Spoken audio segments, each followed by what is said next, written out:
2024년 현재까지 대한민국의 FA-50 계열이 계약한 수출 금액은 모두 합쳐 무려 8조 원이 넘는 수준입니다. 잘 만든 경전투기 하나로 막대한 경제적 이익을 얻고 있는 것인데요. 최근 몇 년간 국제방산 시장에서 FA-50이 보여주는 성과를 종합하면 FA-50은 가히 전 세계 최고의 경전투기라 지칭해도 부족함이 없습니다. 그러나 우리 대한민국의 수출 무기 중에서 가장 천덕꾸러기 취급을 받았던 것도 FA-50이었습니다. 일각에선 개발 비용과 생산 단가가 높은 초음속기로 제작하는 것을 두고 쓸데없는 곳에 돈을 뿌린다는 과도한 비판을 제기하기도 하였으며, 비싼 기체 가격으로 인해 일부 수출 시장에서 아쉬운 결과가 나오자 이때다 싶어 T-50과 FA-50을 공격하는 여론도 존재했는데요. 그러나 이러한 고난을 극복한 FA-50은 명실상부 최고의 경전투기 반열에 올라섰으며, 이제 FA-50의 성능을 의심하는 시각은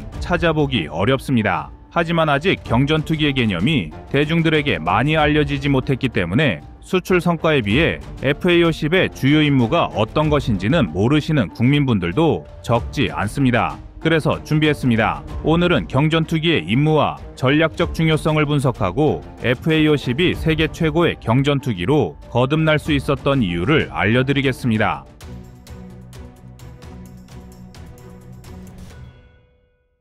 경전투기는 일반적인 전투기보다 다소 작은 체급을 가진 전투기를 지칭하는 용어로서 통상적으로는 제공권을 장악하기 위한 공중전보다는 근접 항공 지원을 주 임무로 수행합니다. 냉전 종식 이후 전 세계의 군사 분쟁은 대규모 전면전보다는 소규모 국지전이나 비정규전이 주를 이루고 있으며, 이에 따라 조금 더 효율적인 항공 지원이 필요한 군사작전이 늘어나고 있는데요. 그러나 근접 항공 지원을 비롯하여 이러한 임무에 주력 전투기를 투입하는 것은 여러모로 상당히 비효율적인 경우가 많습니다. 각국의 주력 전투기는 유사시 제공권 장악을 시작으로 적성국의 주요 고가치 표적을 제압하는 데 투입되어야 하는데, 소규모 국지전이나 비정규전에서 항공 지원을 위해 작전에 투입된다면 막대한 유지비가 소모될 뿐만 아니라 정작 주력 전투기가 반드시 필요한 작전에 투입되지 못할 위험이 있습니다. 따라서 근접 항공 지원 등의 임무는 장시간 채공에도 유지비가 저렴한 경전투기를 투입하는 것이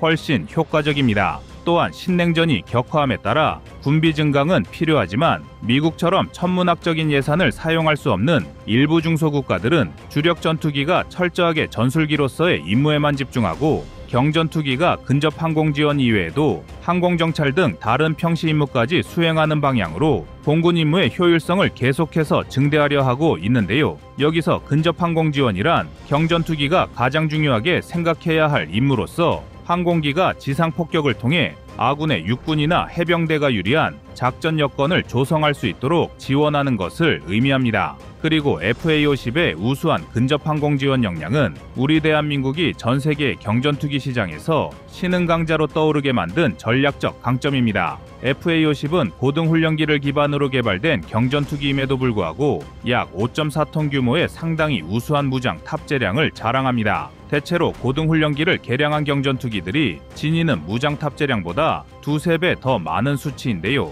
이는 한국이 T-50을 개발하던 초기 단계에서부터 철저하게 경전투기로의 성능 개량을 염두에 두고 진행했기 때문에 얻을 수 있는 전략적 강점이었습니다. 심지어 이 정도의 무장 탑재량은 일부 4세대 주력 전투기와 비교해도 오히려 더 앞서는 경우가 있을 정도로 우수한 수치입니다. 반면 FA-50과 경쟁하는 다른 경전투기는 이보다 절반에 불과한 무장 탑재량을 보유한 경우가 태반입니다. 그나마 인도의 테자스는 5톤 수준의 무장 탑재가 가능하지만 말레이시아 경전투기 사업에서 도망친 중국의 JF-17은 고작 3.6톤의 무장 탑재가 가능합니다. 여기에 더해 한국처럼 고등훈련기에서 경전투기로 개량을 진행하고 있는 튀르키예의 휴르젯은 약 2.7톤의 무장 탑재가 가능하여 FA-50의 절반밖에 되지 않습니다. 무장 탑재량이 떨어진다는 것은 그만큼 작전 지속 능력이 부족하다는 것을 의미하며, 이는 효율적인 근접 항공 지원을 방해하는 치명적인 단점입니다.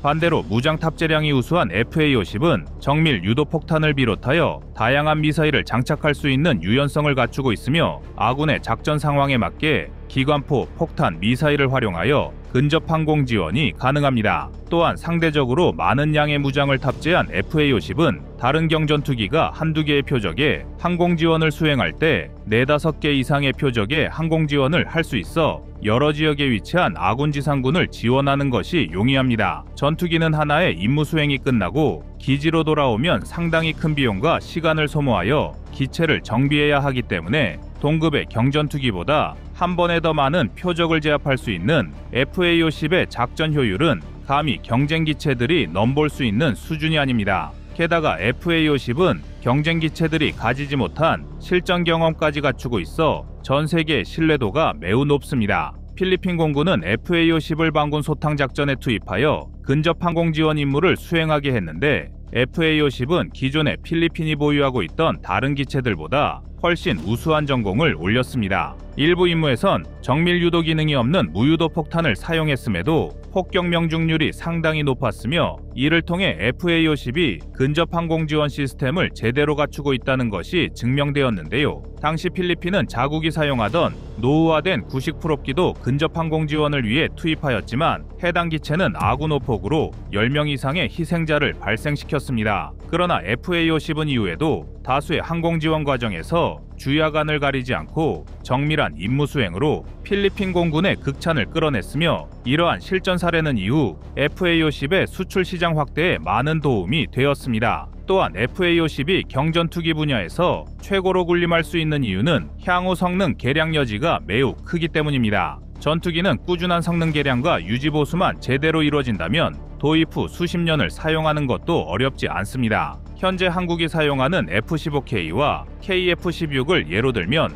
두 기체 모두 초도 비행은 1970년대 초중반에 이루어졌습니다. 그러나 F-15와 F-16은 끊임없는 성능 개량 작업을 진행하였으며 지금도 개량된 기체가 제작될 정도인데요. 한국 역시 F-15K와 KF-16을 각각 최신 기체인 F-15EX, F-16V와 동급 수준으로 개량하여 2040년대 전후까지 운용할 계획을 가지고 있습니다. 그리고 이러한 사례만 보더라도 전투기가 계속해서 성능 개량만 이루어진다면 초기 개발 시점에서 수십 년이 지나더라도 얼마든지 주요 전력으로 활용이 가능하다는 것을 알 수 있는데요. 반대로 말하자면 전투기 도입은 지금 당장의 성능과 함께 앞으로의 개량 가능성도 두루 살펴야 할 필요가 있습니다.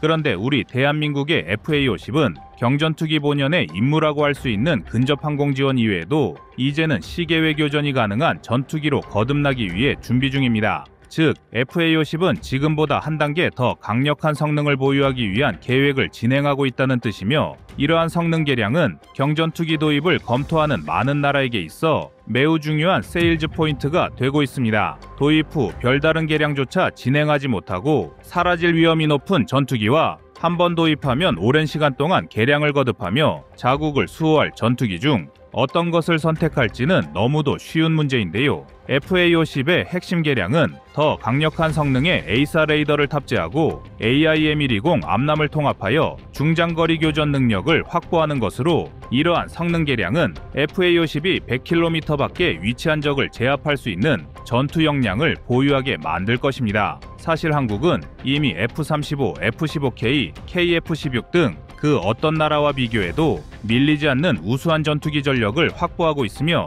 KF-21까지 전력화를 진행하고 있어 FA-50까지 시계외 교전 능력을 보유할 필요는 없습니다. 혹자는 중국, 일본의 공군 전력을 상대하기 위해서는 하나의 기체라도 더 시계외 교전 능력을 보유하면 좋을 것이라는 의견을 내비치기도 하지만 한국은 FA-50을 개량하는 것보다는 더 좋은 전술기를 추가 확보하는 게 낫다고 판단하고 있는데요. 다만 국제방산 시장의 흐름이 경전투기 수요가 올라가고 있으며 한국만큼 공군 전력을 확보하는 것이 어려운 동유럽, 동남아시아, 중동 국가들의 특성상 경전투기의 작전 성능 향상이 더욱 중요하기 때문에 한국은 FA-50의 수출 경쟁력을 강화하기 위한 목적으로 FA-50의 시계외 교전 능력을 추가하려 하고 있습니다. 또한 전투기의 중장거리 교전 능력을 좌우하는 레이더 역시 기존의 기계식 레이더에서 A4 레이더로 완전히 교체할 예정입니다. 한국은 일부 수출용 FA-50에 A4 레이더를 장착하긴 했지만 지금까지는 기계식 레이더가 기본 사양이었습니다. 그러나 조금 더 먼 거리에서 빠르게 적 전투기를 추적하고 중장거리 공대공 미사일의 정밀한 유도를 위해서는 기계식 레이더보다 A4 레이더가 한층 더 효율적인데요. 이에 따라 한국은 개량될 FA-50에 A4 레이더를 탑재하여 중장거리 교전 능력을 더욱 끌어올릴 전망입니다. 이렇게 되면 대한민국의 FA-50은 동급 기체 중에서 가장 우수한 근접 항공 지원 능력에 더하여 시계외 교전 능력까지 갖추며 그 누구도 넘볼 수 없는 경전투기의 최강자로 다시 한번 인정받게 될 것입니다. 이미 폴란드에서는 타우러스와 스탠드오프 미사일까지 체계 통합을 요구하며 FA-50이 단순한 경전투기 이상의 전투력을 보유하기를 원하고 있습니다. 그만큼 FA-50은 인도, 중국 등 다른 경쟁국보다 개량 가능성이 더욱 높은 상황이며 이는 다수의 국가에서 FA-50을 도입한 이유가 되기도 했는데요. 대한민국의 FA-50은 2025년에도 전 세계 경전투기 시장을 호령할 것입니다.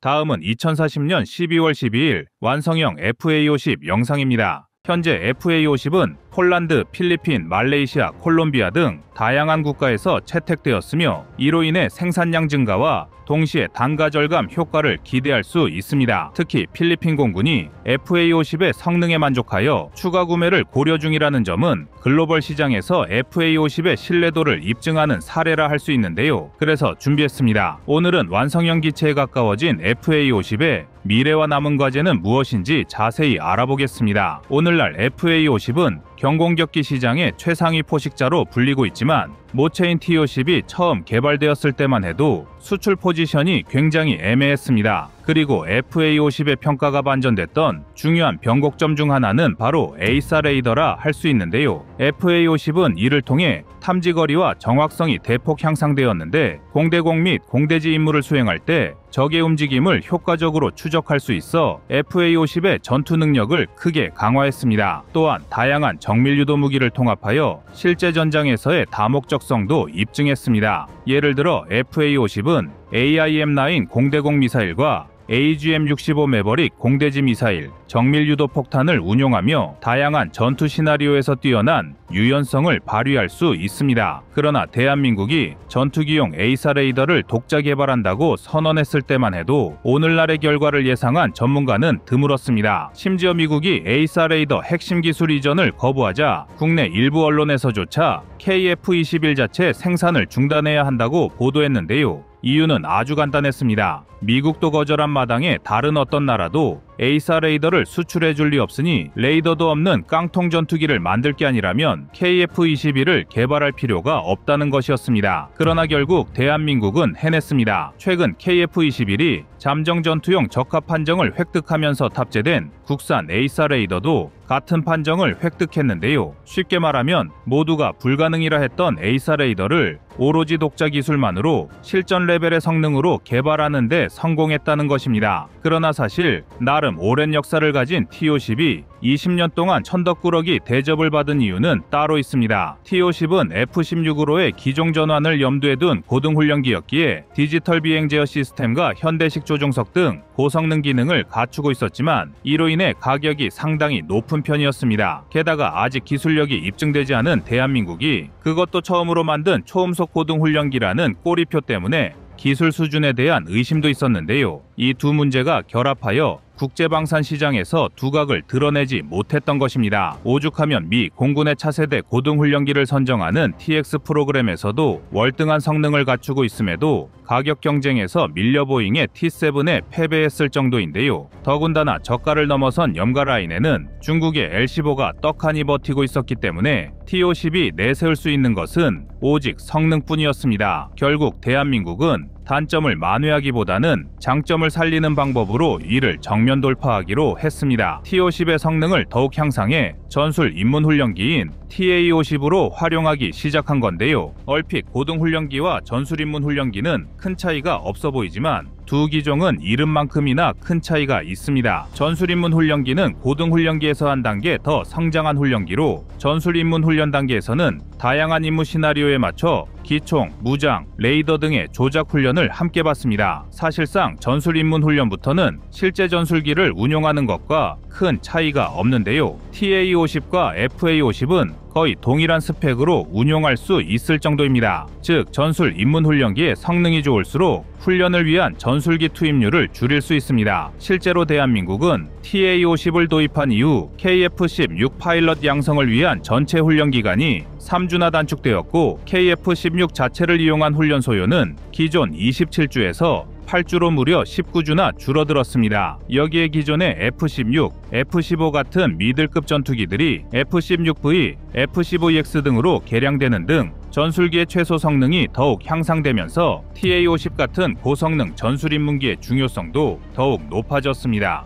그리고 TA-50의 성공으로 덩달아 FA-50의 진가도 전 세계에 알려지기 시작했는데요. 일례로 필리핀은 FA-50PH를 도입하면서 주력기로 삼았고 거의 10년 동안 전용 전투기가 없었던 필리핀 공군의 핵심 전력이 되었습니다. 이외에도 이라크는 경공격 및 정찰 역할을 수행하기 위해 FA-50을 도입했고 태국, 인도네시아, 말레이시아까지 FA-50, T-50 등을 도입하면서 대중국 안보라인의 천병에 대한민국의 전투기를 세웠습니다. 이제 FA-52 훈련기의 한계를 넘어 전투기로까지 활동 영역을 넓혀가고 있는 건데요. 게다가 전술입문기와 경전투기의 이중 역할을 수행할 수 있는 FA-50의 다재다능함은 두 가지 기능을 모두 수행할 수 있는 항공기를 찾고 있는 국가에게 궁극적으로 비용 절감의 기회를 제공할 수 있습니다. 쉽게 말하면 효율이 높다는 건데요. FA-50은 현대 군사 능력과 예산 제약의 균형을 맞춰야 하는 국가의 비용 효율적인 솔루션으로 기존의 다목적 전투기보다 상대적으로 저렴한 비용으로 고급 기능과 성능을 제공할 수 있습니다. 하지만 여기서 끝이 아닙니다. FA-50은 지금에 만족하지 않고 한 단계 더 진화를 꿈꾸고 있습니다. 일명 FA-50 블록 20인데요. 카이는 FA-50 블록 20 업그레이드를 통해 장거리 공대지 미사일 운영 능력과 공중급유 기능을 추가하고 보다 강력한 레이더와 임무 시스템을 적용할 계획입니다. 이로 인해 FA-50은 단순한 경공격기를 넘어 가성비 최강의 다목적 전투기로 거듭날 것입니다. 또한 이러한 개량은 대한민국 공군뿐만 아니라 해외 구매국에도 더 큰 전략적 가치를 제공하고 있습니다. 사실 기본 성능이 뛰어난 FA-50은 업그레이드 전에도 경전투기로서 더할 나위 없는 성능이었지만 블록 20 전용 A-SAR 레이더인 ESR-500A를 개발하면서 아예 가치의 수준이 달라졌습니다. A-SAR 레이더는 하나의 대형 안테나를 사용하여 집중된 전파를 내보내던 기존의 레이더 시스템과 달리 각각 자체 송수신이 가능한 수백, 수천 개의 소형 안테나를 사용하는데요. 각 송수신 모듈은 서로 독립적으로 작동하여 자체적으로 신호를 방출하고 리턴 신호를 수신합니다. 이 덕에 기존 레이더 시스템에 비해 여러 표적을 동시에 추적할 수 있다는 게 장점인데요. 심지어 표적 업데이트 속도 또한 대단히 빠릅니다. 또한 적 입장에서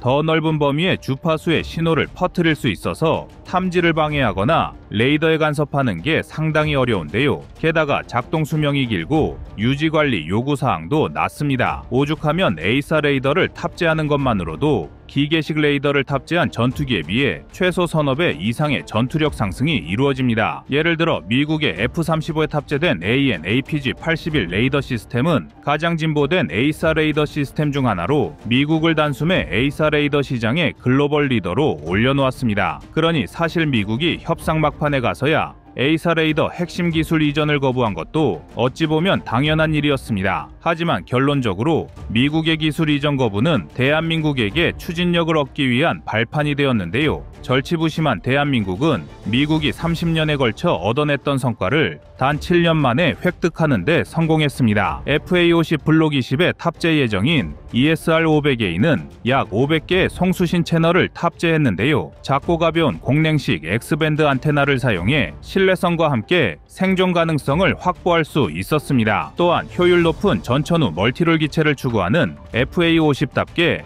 공중은 물론 지상 해상 표적에 대한 탐지 및 추적 능력 등 다양한 운영 모드를 갖추고 있는데요. 또한 FA-50 전용 레이더이기 때문에 효율적인 유지 관리와 업그레이드에도 굉장히 용이합니다. 한 가지 아쉬운 게 있다면 개발 일정과의 시기가 맞아떨어지지 않아서 폴란드분 FA50에는 국산 ESR 500A가 아니라 미국 레이시온의 팬텀 스트라이크가 탑재된다는 건데요. 그러나 이를 바꿔 말하면 ESR 500A가 최소 팬텀 스트라이크와 동급이거나 그 이상의 성능을 보유했다는 방증입니다. 그게 아니라면 까다롭기로 정평이 나 있는 미국과 레이시온이 FA50에 자국의 A4 레이더를 탑재하는 걸 허락했을 리 없는데요. 이제 FA50은 단순히 경전투기가 아니라 F-16에 준하는 엄연한 미들급 전투기로 거듭나고 있습니다. 그러나 FA-50도 해결해야 할 과제가 있습니다. 대표적으로 엔진 문제가 있는데 FA-50은 미국산 F-404 엔진에 의존하고 있어 기술 독립성과 유지보수 비용 측면에서 한계를 가지고 있습니다. 또한 전투 반경이 비교적 좁아 대규모 작전에서는 다소 제약이 있을 수 있습니다. 하지만 카이는 이러한 문제를 인식하고 엔진 국산화와 성능 향상을 위한 추가 연구 개발에 박차를 가하고 있습니다. FA-50의 진화는 가능성의 시작에 불과한데요. 규모의 경제와 기술의 독립성을 꿈꾸던 FA-50은 이제 완벽을 향해 진화하고 있으며 대한민국 방위산업의 밝은 미래까지 약속하고 있습니다.